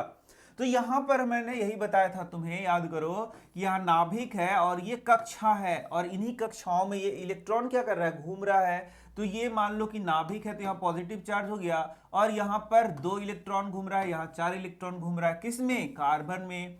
ठीक इस तरीके से मैग्नीशियम की बात करें तो 1, 2, 3 इसकी कक्षा हो जाएगी, यानी 2, 8 और 2 इलेक्ट्रॉन यहां पर हो जाएंगे। ठीक इस तरीके से क्लोरीन की बात करें तो यहां पर देखना 2, 3, ये पॉजिटिव चार्ज 2, 8 और 7। इस तरीके से इलेक्ट्रॉनिक विन्यास निकालना तुमने सीखा है। लेकिन बच्चों ये इलेक्ट्रॉनिक विन्यास यहां पर जो हम लोग सीख रहे हैं, ये आगे की कक्षा में ऐसे इलेक्ट्रॉनिक विन्यास हम लोग नहीं निकालते हैं, बल्कि इलेक्ट्रॉनिक विन्यास जो आगे हम लोग निकालते हैं वो मैं दिखा दे रहा हूं। देखो इस तरीके से हम लोग इलेक्ट्रॉनिक विन्यास आगे की कक्षाओं में निकालते हैं। जैसे कि मान लो कार्बन का 6 है तो इसका इलेक्ट्रॉनिक विन्यास कैसे निकालेंगे, 1s2, 2s2, 2p2 ऐसे करके निकालते हैं। ऐसा तुमने सीखा है, नहीं सीखा है, नहीं सीखा है ना। तो यहां पर देखोगे कि कार्बन का एक्चुअल में जो इलेक्ट्रॉनिक विन्यास होगा वो होगा 1s2, 2s2, 2p2। ठीक इस तरीके से यदि मैग्नीशियम का निकालेंगे इलेक्ट्रॉनिक विन्यास तो होता है 1s2, 2s2, 2p6, 3s2। इस तरीके से होता है मैग्नीशियम का इलेक्ट्रॉनिक विन्यास। तो ये तो तुमने नहीं पढ़ा है। अब जब तुमने इसको नहीं पढ़ा है तो हो सकता है कि तुम्हें जो मैं सिखा रहा हूं, क्या सिखा रहा हूं बताओ, आधुनिक आवर्त सारणी, उसमें थोड़ी सी प्रॉब्लम हो। लेकिन मैं लेवल 10th का लेके चलूंगा तो 10th के लेवल से मैं बता दूंगा तुम्हें कि कैसे आधुनिक आवर्त सारणी को और अच्छे से हमें समझना है। तो एक एक चीज करके हम लोग पढ़ते जाते हैं, समझते जाते हैं। ठीक है, तो चलो एकदम हम लोग अब यहां पहुंच गए आधुनिक आवर्त सारणी में, दिख रहा है। तो बच्चों एक छोटा सा एक्स्ट्रा चीज मैं बता दे रहा हूं। तो आधुनिक आवर्त सारणी में यहां पर 4 ब्लॉक्स में एलिमेंट को हम लोग रखते हैं। जैसे मैंने बताया था ना अभी S और P, इस तरीके से यहां जो एलिमेंट्स दिख रहा है बच्चों इसको बोलते हैं S ब्लॉक एलिमेंट। यहां जो दिख रहा है एलिमेंट इसको बोलते हैं P ब्लॉक एलिमेंट। ये जो एलिमेंट्स दिख रहे हैं इसको बोलते हैं D ब्लॉक एलिमेंट, और नीचे जो दिख रहे हैं एलिमेंट इसको बोलते हैं F ब्लॉक एलिमेंट। ठीक है, तो S block element, P block element, D block element, और ये क्या हो गया, F ब्लॉक एलिमेंट। तुमको नहीं समझ में आ रहा है तो हटाओ इस मामले को, ये आगे क्लासेस में पढ़ना। लेकिन समझो इस बात को कि यहां जो तत्वों को सजाया गया है वह बढ़ते हुए परमाणु क्रमांक के आधार पर सजाया गया है। जैसे यहां पर 1 हो गया परमाणु क्रमांक, हीलियम हो गया 2, फिर लिथियम 3, बेरिलियम 4। इस तरीके से बढ़ते हुए परमाणु क्रमांक के आधार पर इसको क्या किया गया है, सजाया गया है। यहां देख सकते हो, यहां मैं दिखा दे रहा हूं, बढ़ते हुए परमाणु क्रमांक के आधार पर इसको क्या किया गया है, सजाया गया है। तो जब इसको सजाया गया है तो किस आधार पर इसको रखा गया है, तो वहां बोलोगे कि इलेक्ट्रॉनिक कॉन्फ़िगरेशन प्रत्येक का निकाला गया। जैसे हाइड्रोजन का निकाला गया, हीलियम का निकाला गया, क्या निकाला गया, इलेक्ट्रॉनिक विन्यास निकाला गया, और उस इलेक्ट्रॉनिक विन्यास के आधार पर इसको क्या किया गया है, सजाया गया है। तो वह भी हम लोग अभी सीखने वाले हैं। ठीक है, तो इस तरीके से देख सकते हो कि ये हमारा पीरियोडिक टेबल है और यहां पर क्या है, तत्वों को रखा गया है। तो यहां पर अब थोड़ा सा और मैं डिस्कस कर दे रहा हूं तुम्हें कि हमारा जो पीरियोडिक टेबल ये दिख रहा है, इसमें धातु भी हैं, अधातु भी हैं और उपधातु भी हैं। तो यहां देखो हाइड्रोजन क्या है, हाइड्रोजन हमारा अधातु है। हीलियम क्या है, यह भी अधातु है। लेकिन यहां पर देखोगे कि लिथियम, ये जो पूरा दिख रहा है ये सब धातु का ग्रुप है। ये पूरा जो दिख रहा है ना, ये धातु है, ये पूरा धातु है, नीचे पूरा धातु है। ये क्या है बच्चों, धातु। हाइड्रोजन को छोड़ दो तो ये है धातु, ये पूरा धातु, और नीचे का क्या है, धातु। लेकिन यदि हम लोग यहां पर बात करेंगे तो यहां पर तीनों चीज है, धातु भी है, अधातु भी है और उपधातु है। तो मुख्य रूप से अधातु देख सकते हो, ये सब अधातु इधर है। ये सब क्या है बच्चों, इधर अधातु दिखाया गया है, और इधर भी ये कुछ कुछ धातु है। लेकिन यहां पर एक और चीज सीखना, वह है उपधातु। उपधातु का नाम बताइए, ऐसे करेगा, कार्बन है, नाइट्रोजन, ऑक्सीजन, फ्लोरीन, ये सब क्या है, सब ये अधातु है। इसके बाद भी बहुत सारी जानकारी लेनी होती है तुम्हें, किस चीज के बारे में, पीरियोडिक टेबल के बारे में। तो यहां देखोगे, यहां पर ये जो एलिमेंट्स दिख रहे हैं तुम्हें, हाइड्रोजन को छोड़ के, जैसे lithium, sodium, potassium, rubidium, caesium, ये बहुत ज्यादा अभिक्रियाशील धातु है। तुमने सुना भी होगा कि लिथियम, सोडियम, पोटेशियम, इसके बारे में तुमने चैप्टर 3 में पढ़ा है कि इनको क्या करते हैं, केरोसिन में डाल के रखते हैं, क्योंकि ये बहुत जल्दी क्या पकड़ता है, आग पकड़ता है। तो ये बहुत ज्यादा अभिक्रियाशील धातु है। ठीक इसी तरीके से यहां देखोगे तो ये जो धातु इधर दिख रहा है, इधर जो नाम दिख रहा है तुम्हें, ये अत्यंत ही कम अभिक्रियाशील धातु है। या बोलेंगे इनर्ट गैस है, या बोलेंगे ये क्या है, बताओ, निष्क्रिय गैसेज है। ये जो दिख रहा है तुम्हें, ये निष्क्रिय गैस इधर है। ठीक है, helium, neon, argon, krypton, xenon और रेडन, ये क्या हो गया, इनर्ट गैस इसको बोलते हैं, अक्रिय गैस। ये किसी भी अभिक्रिया में भाग नहीं लेता है।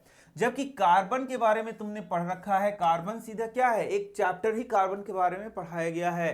तो इस तरीके से कुछ कुछ जानकारी जो छोटा बहुत था वो मैंने तुम्हें बता दिया।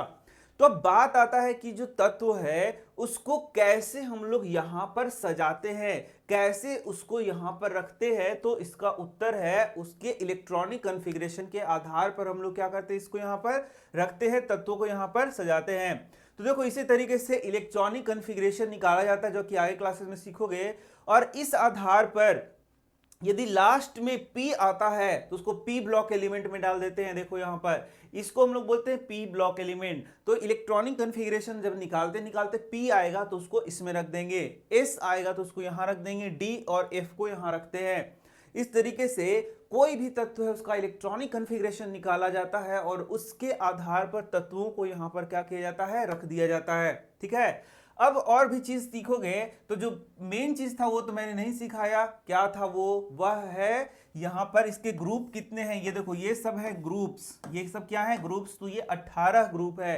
कितना ग्रुप है बच्चों, 18 ग्रुप है या समूह है। तुमसे पूछा जाएगा कि आधुनिक आवर्त सारणी में कितना समूह है, तो चुपचाप बोल देना 18। 1 2 3 4 5 6 7 8 9 10 11 12 13 14 15 16 17 18, 18 ग्रुप है। और आवर्त कितना है, तो 1 2 3 4 5 6 7 आवर्त है। तो तुम बोलोगे ये 7 आवर्त है, तो 2 को नीचे कहां से आ गया। ये देखो इसका ये वाला पोजीशन है, यहां से, यहीं से उठा के इसको यहां रख दिया गया है और इसको यहां रख दिया गया। एक्चुअल में ये यहां था, लेकिन इसको यहां डाल दिया जाता तो बहुत लंबा हो जाता, तो इसको यहां से निकाल के यहां रख दिया गया है। तो बताओ ग्रुप्स कितने हो गए, ग्रुप्स हो गए 18। और यहां पर जो तुम्हारा आवर्त हो गया वह क्या हो गया, 7 आवर्त हो गया। तो हाइड्रोजन क्या है, पहले आवर्त में है, लिथियम दूसरे आवर्त में, सोडियम तीसरे आवर्त में। इस तरीके से ये आवर्त हो गया बच्चों। तो यहां पर तुमसे कभी पूछा जाएगा कि आवर्त और ये जो ग्रुप हम लोग दे रहे हैं वह किसके आधार पर दे रहे हैं, फिर से बताओ।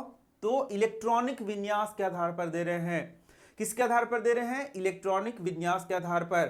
तो यहां पर इलेक्ट्रॉनिक विन्यास निकाला जाएगा और उस आधार पर हम लोग क्या करते हैं, यहां पर तत्वों को सजाते हैं। तो यहां कुछ देख सकते हो तुम, जैसे देख लो यहां देखो इलेक्ट्रॉनिक विन्यास कैसे निकाला गया है और तत्वों को यहां पर सजाया गया है। तो यहां देखोगे जैसे कि देखो lithium, beryllium, boron, carbon, nitrogen, oxygen, इस तरीके से है ना। तो यहां पर जो दिखाया गया है, यहां देख लो, ये देखो इस तरीके से ऊपर से नीचे, यदि ऊपर से नीचे आएंगे और प्रत्येक का इलेक्ट्रॉनिक कॉन्फ़िगरेशन निकालेंगे, तो ये सब एकदम याद करना है। अब एकदम बहुत अच्छे से तुम्हें समझना होगा कि ऊपर यदि हाइड्रोजन का निकालेंगे तो इसमें कितना पूछा जाएगा कि बताइए हाइड्रोजन में कितना सेल का संख्या है। सेल मतलब क्या हो गया, शेल मतलब जिसमें इलेक्ट्रॉन जो घूमता है उसी को हम लोग क्या बोलते हैं, शेल बोलते हैं। तो बोलेगा कि हाइड्रोजन में कितना सेल का संख्या है, तो एक है। ये देखो इसको नाभिक बना दो तो एक सेल का संख्या है। लिथियम में कितना है, दो है, ठीक है। सोडियम में कितना है, तीन है। इस तरीके से पोटेशियम में कितना है, चार है सेल का संख्या। इस तरीके से रुबिडियम में कितना है, पांच है। फिर सीजियम में 6 है। इस तरीके से सेल का संख्या क्या है, 6 है। मतलब ऊपर से हम लोग नीचे आते हैं तो जो सेल का संख्या है, कक्षा का संख्या, वह क्या है, बढ़ते जाता है। जरा तुम बताओ कि हाइड्रोजन में कक्षा का संख्या कितना है, एक, और इस दूसरे में दो, इसमें तीन, इसमें चार, इसमें पांच, इसमें 6 और इसमें 7। कुछ समझ में आया कि इसमें जितना कक्षा का संख्या वही इसका आवर्त हो जाता है, वही क्या हो जाता है, इसका आवर्त हो जाता है। और इसको बहुत अच्छे से तुम्हें सीखना भी है। यहां मैं दिखा दे रहा हूं तुम्हें कि जितना कक्षा का संख्या है वही क्या हो जाता है, इसका आवर्त हो जाता है। यहां देख लो, जैसे तुम देख सकते हो ऊपर से नीचे मैंने दिखाया।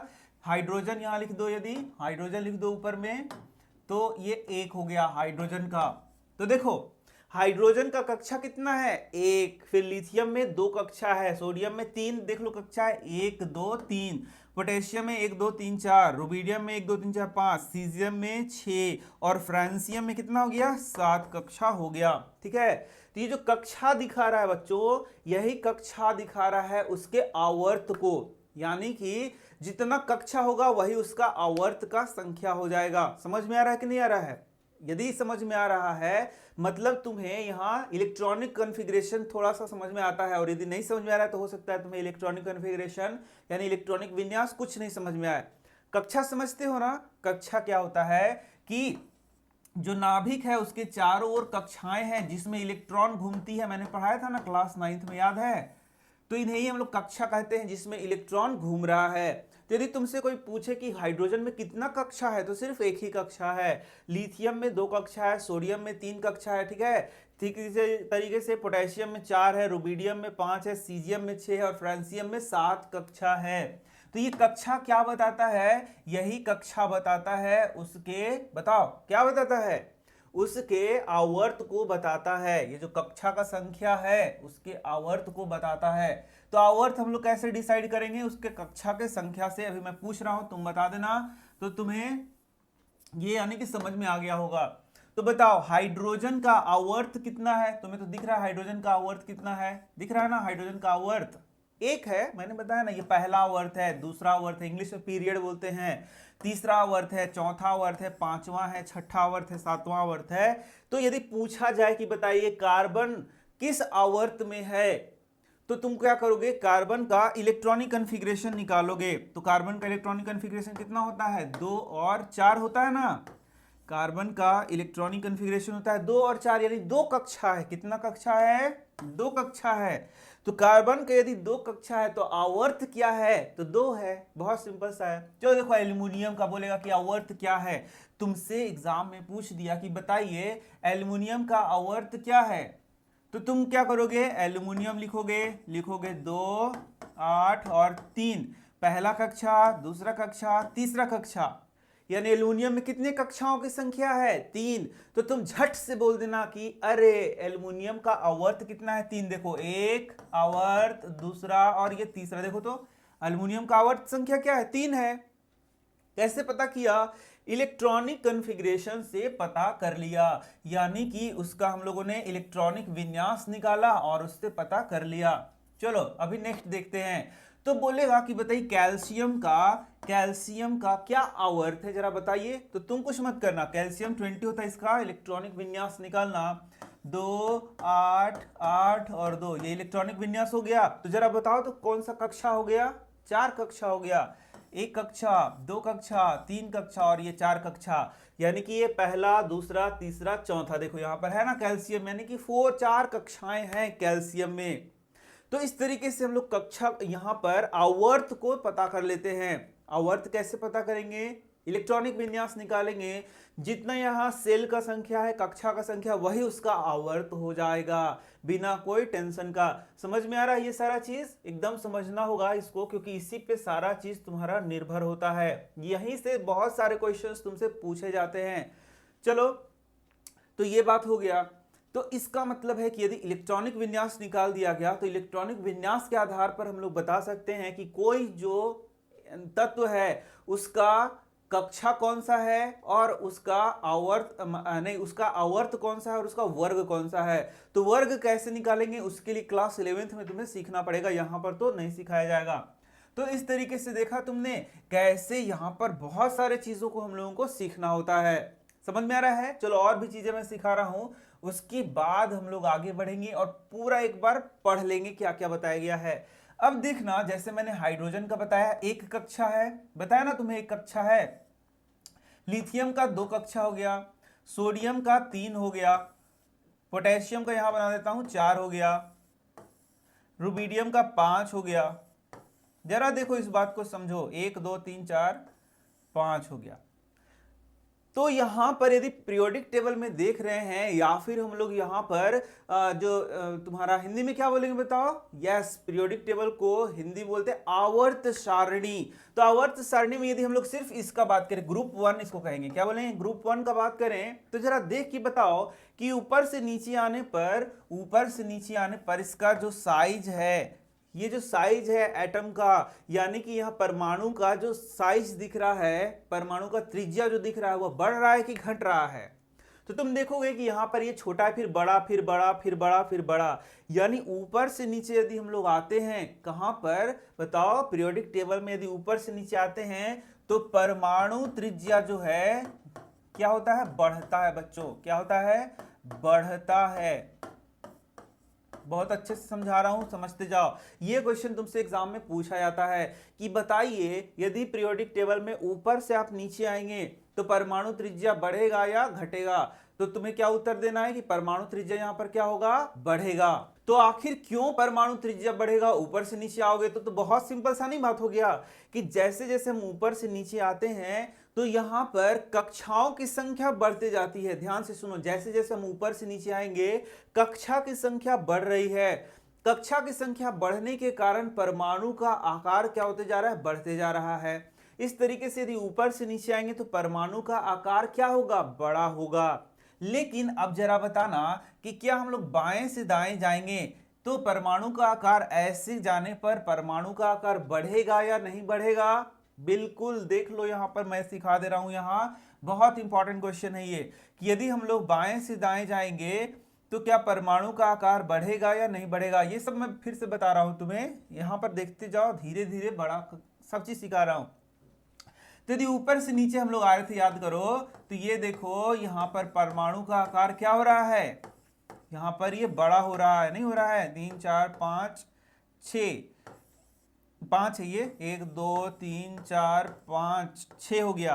तो ऊपर से नीचे आ रहे हैं तो बोलेंगे कक्षा का संख्या क्या हो रहा है? बढ़ते जा रहा है। कक्षा का संख्या बढ़ रहा है, इस कारण से यहां परमाणु का आकार क्या हो रहा है? बढ़ रहा है। लेकिन यदि बाएं से दाएं जा रहे हैं तो क्या कक्षा का संख्या बढ़ रहा है? नहीं। देखना, यहां पर दूसरा में 2 कक्षा है, मैंने बताया ना कि मतलब आवर्त कक्षा जितना होगा उतना ही आवर्त होगा। तो दूसरे आवर्त का सब यहां पर क्या है बताओ? तत्व है। तो इसका भी कक्षा कितना होगा? 2, इसका भी 2, इसका भी 2, इसका भी 2, इसका भी 2, इसका भी 2, और इसका भी क्या होगा? 2 होगा। कक्षा का संख्या यहां पर क्या होगा? 2 ही होगा। तो बात फिर से समझो, क्या क्वेश्चन होगा? क्वेश्चन होगा यदि हम लोग ऊपर से नीचे आ रहे हैं, ऊपर से नीचे आ रहे हैं तो साइज बढ़ेगा या घटेगा? बढ़ेगा। क्यों बढ़ेगा? क्योंकि ऊपर से नीचे आएंगे तो परमाणु क्रमांक बढ़ रहा है, परमाणु क्रमांक बढ़ रहा है, कक्षा भी बढ़ रहा है, जिस कारण से इसका साइज भी बढ़ रहा है। लेकिन यदि हम लोग बाएं से दाएं जाते हैं तो परमाणु क्रमांक तो बढ़ रहा है। देखो यहां से यहां परमाणु क्रमांक बढ़ रहा है, नहीं बढ़ रहा है क्या? देखो ये था 2 3 4 5 6 7 8 9 10, परमाणु क्रमांक बढ़ गया ना? यस, परमाणु क्रमांक बढ़ गया। लेकिन कक्षा का संख्या उतना ही है। 2 था तो ये भी 2 ही है, ये भी क्या है? 2 है, ये भी 2 है, ये भी 2 है, ये भी 2 है, ये भी 2 है, ये भी 2 है, ये भी 2 है। तो कक्षा का संख्या नहीं बढ़ रहा है, सिर्फ परमाणु क्रमांक बढ़ रहा है। तो यदि बाएं से दाएं जाएंगे तो तुम बताओ कि जो साइज है, एटम का साइज वो बढ़ रहा है कि बराबर है कि घट रहा है? तो तुम बोलोगे कि सब में तो बराबर कक्षा है, तो इसका मतलब है साइज बराबर है। नहीं, इधर से यदि इधर जाएंगे तो साइज यहां पर घटेगा। क्या होगा? घटेगा। याद कर लो यदि नहीं समझ में आ रहा है तो। ऊपर से नीचे बढ़ेगा, साइज क्या होगा? बढ़ेगा, मतलब आकार बढ़ेगा। लेकिन इधर से इधर जाएंगे तो साइज क्या होगा? घटेगा। तो बात हुआ कि साइज क्यों घटेगा, ये क्वेश्चन पूछोगे, उसको मैं बता रहा हूं, यहां पर ध्यान से समझो। इस बात को बहुत अच्छे से तुम्हें समझना पड़ेगा, जो कि यहां पर समझाया गया है। यहां देखना, मैंने क्या बताया, यहां पर पॉजिटिव चार्ज है, धनायन है, और बाहर क्या है? ऋणायन है। कैसे? क्योंकि जो न्यूक्लियस होता है, न्यूक्लियस में यानी कि जो नाभिक है उसमें धनायन होता है, प्रोटॉन होता है, और चारों ओर क्या होता है? ऋणायन होता है, यानी कि इलेक्ट्रॉन होता है। तो जो प्रोटॉन है और न्यूट्रॉन है वे एक दूसरे को क्या करेंगे? आकर्षित करेंगे, और आकर्षित करने के कारण साइज बड़ा भी हो सकता है और छोटा भी हो सकता है। देखो यहां देखना, यदि यहां पर 2 प्रोटॉन है और 2 इलेक्ट्रॉन है, प्रोटॉन है 2 और इलेक्ट्रॉन है 2, 3 बोल देते हैं, 3 3, तो इसमें खिंचाव कम होगा या ज्यादा होगा? कम होगा। लेकिन यहां 10 प्रोटॉन है और 10 इलेक्ट्रॉन है, तो खिंचाव क्या होगा? ज्यादा होगा। खिंचाव क्या होगा? ज्यादा होगा। समझ में आ रहा है कि यदि कम प्रोटॉन और कम इलेक्ट्रॉन है तो खिंचाव कम होगा, और ज्यादा प्रोटॉन और ज्यादा इलेक्ट्रॉन है तो खिंचाव क्या होगा? ज्यादा होगा। तो इसी बात को यहां पर मैं समझा रहा हूं, समझो जरा सा। यहां देखना तुम, इसी बात को हम लोग समझेंगे। क्या बात को समझेंगे?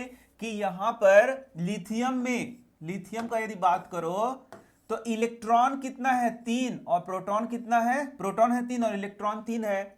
और यदि नियॉन की बात करें तो प्रोटॉन है तुम्हारा 10 और इलेक्ट्रॉन भी कितना है? 10। तो इसमें प्रोटॉन और इलेक्ट्रॉन के बीच खिंचाव कम हो रहा है, और जैसे जैसे बढ़ते जा रहे हैं प्रोटॉन और इलेक्ट्रॉन के बीच खिंचाव ज्यादा हो रहा है। तो खिंचाव होने के कारण यह जो इसके कम खिंचाव है और इसमें ज्यादा खिंचाव है, इधर कम खिंचाव है, इधर ज्यादा खिंचाव है, इधर कम खिंचाव है, इधर ज्यादा खिंचाव है। ज्यादा खिंचाव क्यों है? क्योंकि ज्यादा इलेक्ट्रॉन है, ज्यादा प्रोटॉन है। कम खिंचाव क्यों है? क्योंकि कम इलेक्ट्रॉन है, कम प्रोटॉन है। तो इस तरीके से यदि हम लोग ऐसे बढ़ रहे हैं तो ये छोटा होते जा रहा है, खिंचाव के कारण ये श्रिंक कर रहा है। तो मतलब इधर से इधर आ रहे हैं तो साइज क्या होते जा रहा है? घट रहा है, यानी कि छोटा होते जा रहा है। क्या होते जा रहा है? छोटा होते जा रहा है। यदि हम लोग बाएं से दाएं जा रहे हैं तो साइज छोटा होते जाएगा, यही मैं सिखाना चाह रहा था। तो ऊपर से नीचे आ रहे हैं तो साइज बढ़ रहा है, लेकिन बाएं से दाएं जा रहे हैं तो साइज क्या हो रहा है? छोटा हो रहा है। समझ गए? अब चलो नेक्स्ट चीज सीखते हैं। नेक्स्ट चीज क्या है? यहां देखो, नेक्स्ट चीज है कि यहां पर यदि ऊपर से नीचे आ रहे हैं तो लास्ट में से मान लो इलेक्ट्रॉन को हम लोग निकालना है। देखो यहां पर क्या है, ये देखो, ये तुम्हारा पॉजिटिव चार्ज है और यहां इलेक्ट्रॉन है बाहर। अब तुमसे कहा गया कि इसको इलेक्ट्रॉन को क्या करना है? निकालना है। इस इलेक्ट्रॉन को निकालना है, बाहर वाले इलेक्ट्रॉन को क्या करना है? निकालना है। तो यहां पर ये पॉजिटिव चार्ज है और यहां ये इलेक्ट्रॉन में निगेटिव चार्ज है, तो इनके बीच में खिंचाव है। क्या है? खिंचाव है। तो कब इस इलेक्ट्रॉन को आसानी से हम लोग निकाल सकते हैं और कब इसको मुश्किल से निकाल सकते हैं, वह तुम बताना। देखो यहां देख के बताना। थोड़ा सा तुम्हें मुश्किल लग रहा होगा, लेकिन तुम्हें यहां सीखना पड़ेगा। देखो ये पॉजिटिव चार्ज और ये इलेक्ट्रॉन है। अब देखो, यदि इनके बीच का खिंचाव ज्यादा है तो इलेक्ट्रॉन को निकालना मुश्किल होगा, और यदि इसके और इसके बीच का खिंचाव कम है तो इलेक्ट्रॉन को निकालना आसान होगा। होगा कि नहीं होगा? इसका मतलब है कि न्यूक्लियस से यानी कि नाभिक से यदि ज्यादा दूरी पे इलेक्ट्रॉन है, नाभिक से ज्यादा दूरी पे इलेक्ट्रॉन तो आसानी से निकाल सकते हैं, और नाभिक के बगल में इलेक्ट्रॉन है तो निकालना मुश्किल होगा। होगा कि नहीं होगा? तो यहां देख के बताओ, इलेक्ट्रॉन निकालने की यदि हम लोग बात करते हैं तो यहां देख के बताओ कि किससे इलेक्ट्रॉन आसानी से निकलेगा। जरा देखो तो इसको बताओ कि किसमें से इलेक्ट्रॉन आसानी से निकलेगा। यहां देखना, लिथियम में यहां पर पॉजिटिव चार्ज है बगल में और यहां पर इलेक्ट्रॉन है, और यहां देखो सीजियम में यहां पॉजिटिव चार्ज है और यहां इलेक्ट्रॉन है। तो किसमें मजबूती से पकड़ के रखा है? यह इसमें मजबूती से पकड़ के रखा है, यानी कि यहां से इलेक्ट्रॉन निकालना बहुत मुश्किल है, लेकिन यहां पर से इलेक्ट्रॉन को निकालना क्या है, बहुत आसान है। यहां से इलेक्ट्रॉन आसानी से निकाल सकते हैं और यहां से इलेक्ट्रॉन मुश्किल से निकलेगा। यानी ऊपर से नीचे यदि आएंगे तो इलेक्ट्रॉन को निकालना आसान है,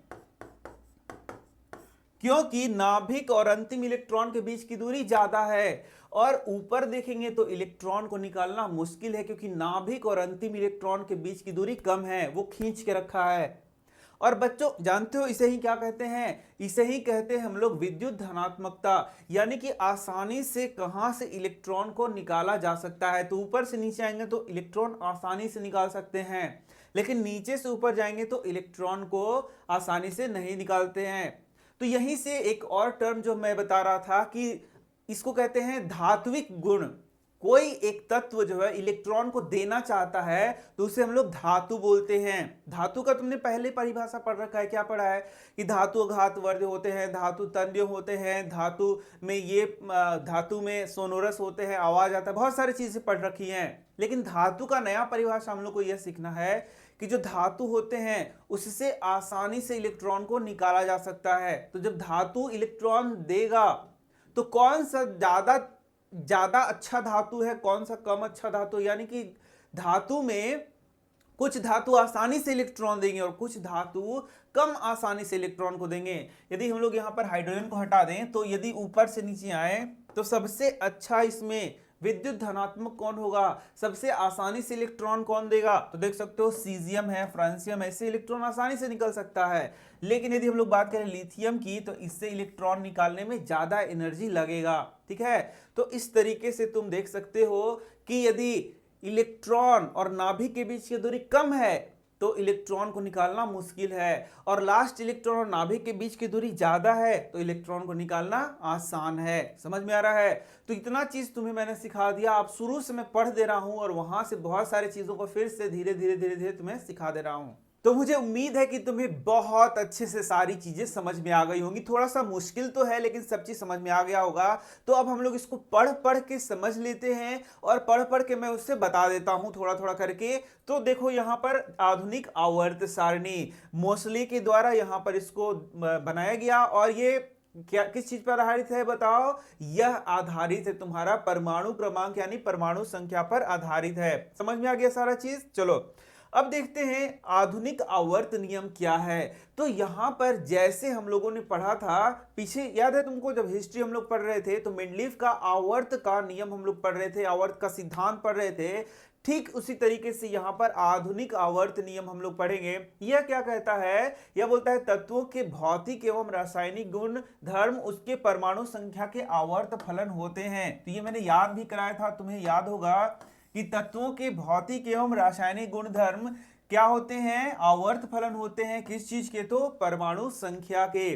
फिर से सुन लो क्या मैंने बताया कि आधुनिक आवर्त नियम क्या कहता है कि तत्वों के भौतिक एवं रासायनिक गुणधर्म क्या होता है? आवर्त फलन होता है। किस चीज का? परमाणु संख्या का। तो यहां पर आवर्त फलन का मैंने बताया था तुम्हें क्या होता है कि यदि हम लोग आगे बढ़ते जाते हैं परमाणु क्रमांक के बढ़ते हुए क्रम में, तो कुछ इंटरवल बाद उसी प्रकार के तत्व वापस हमें मिल जाते हैं, उसी गुणधर्म के तत्व मिलते हैं। इसे हम लोग क्या बोलते हैं? आवर्त फलन। जैसे कि लिथियम से हम लोग आगे बढ़ते हैं, lithium, beryllium, boron, carbon, nitrogen, oxygen, fluorine और नियोन तक आते हैं, तो उसके बाद वापस लिथियम के जैसा ही यहाँ पर एक और तत्व हमें मिलता है। फिर हम लोग आगे बढ़ते जाते हैं तो फिर पोटेशियम नामक एक तत्व मिलता है जो कि सोडियम के जैसा गुणधर्म का होता है। इसे ही हम लोग क्या बोलते हैं? आवर्त फलन कहते हैं। तो इस तरीके से तुम्हें समझ में आ गया होगा। आधुनिक आवर्त सारणी में तत्वों की स्थिति, तो आधुनिक आवर्त सारणी में मैंने तुम्हें बता दिया कि कैसे अलग अलग तत्वों का स्थिति क्या है, कौन से तत्व कहां पर हैं। मैंने ये सारा बता दिया ना कि उसमें धातु कहां पर है, उपधातु कहां पर है, अधातु कहां पर है, यह बता दिया। इसके बाद ये तो सारा चीज बता ही दिया है। ठीक है, तो ये सब चीजें मैंने बहुत अच्छे से तुम्हें समझा दिया है और उसको तुम आसानी से अब लिख सकते हो एग्जाम में यदि ये आएगा।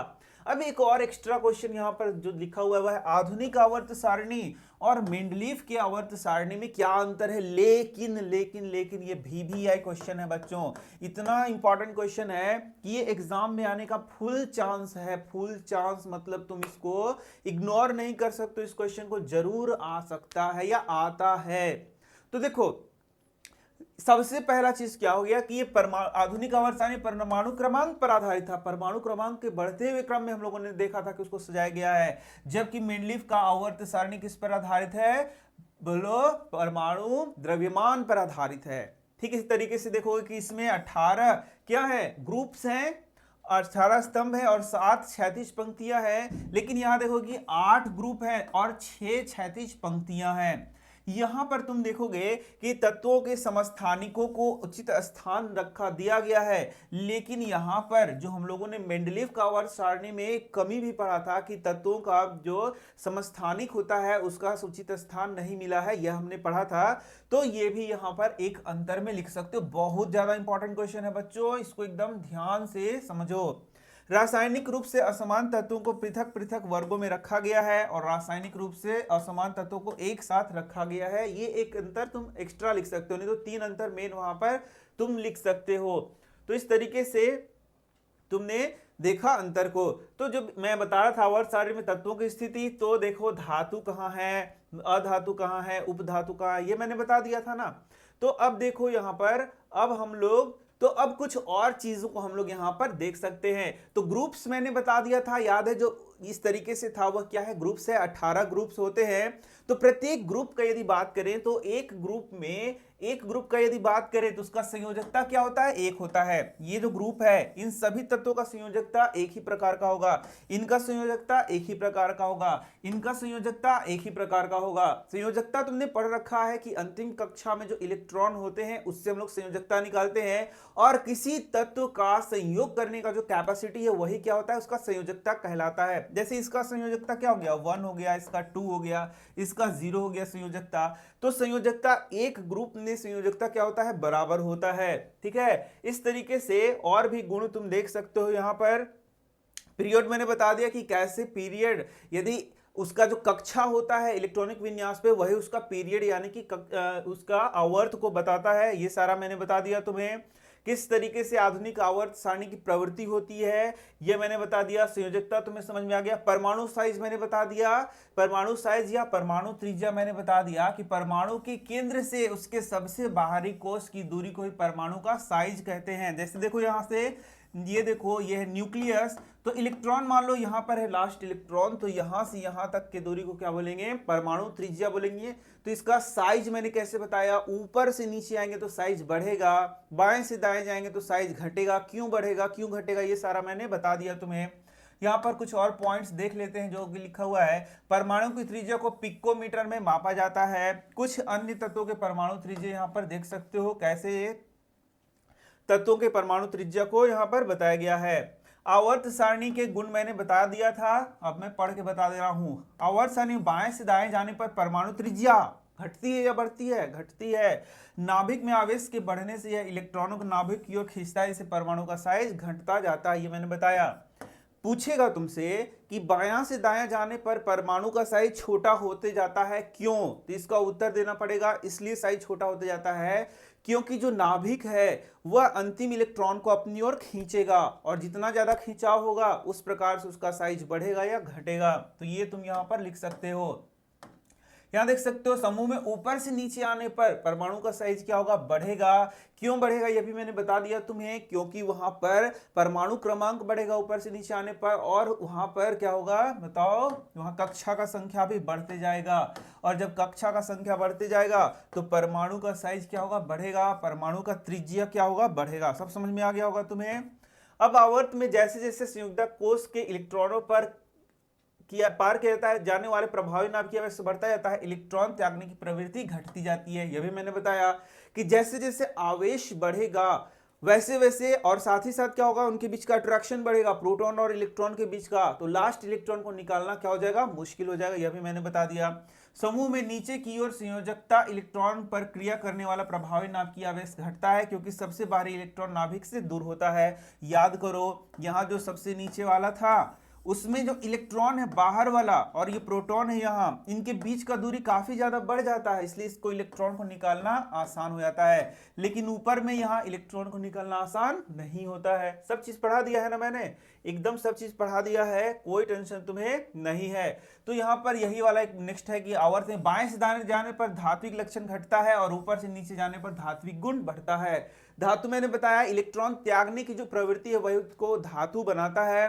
तो ऊपर से नीचे आएंगे तो इलेक्ट्रॉन ज्यादा त्यागना चाहेगा और बाएं से दाएं जाएंगे तो इलेक्ट्रॉन कम त्यागना चाहेगा। तो यहां पर देख सकते हो ये सारे क्या हैं, उपधातु हैं। उपधातुओं की संख्या कितनी है, 7 है। तो देख सकते हो boron, silicon, germanium, arsenic, antimony, tellurium और पोलोनियम, ये क्या है, ये सारे हैं तुम्हारे उपधातु जिनका गुण धातु और धातु के बीच में होता है, उसे हम लोग क्या बोलते हैं, उपधातु। तो ये 7 उपधातुओं के नाम तुम्हें याद रखना है। तो अब तुम्हें ये समझ में आ गया होगा बच्चों। इस तरीके से यह चैप्टर यहां पर समाप्त होता है। तो मैं मिल रहा हूं तुमसे नेक्स्ट चैप्टर में, तो तुम बने रहो हमारे चैनल के साथ। यदि चैनल से पढ़ते हो तो चैनल को सब्सक्राइब करके ही पढ़ना, बिना सब्सक्राइब के चैनल से मत पढ़ो, बार बार रिक्वेस्ट किया जा रहा है, ठीक है। लाइव भी वीडियोस चल रहे हैं, उसे भी तुम शाम को देख सकते हो। तो मैं मिल रहा हूं तुमसे नेक्स्ट वीडियो में। Thank you.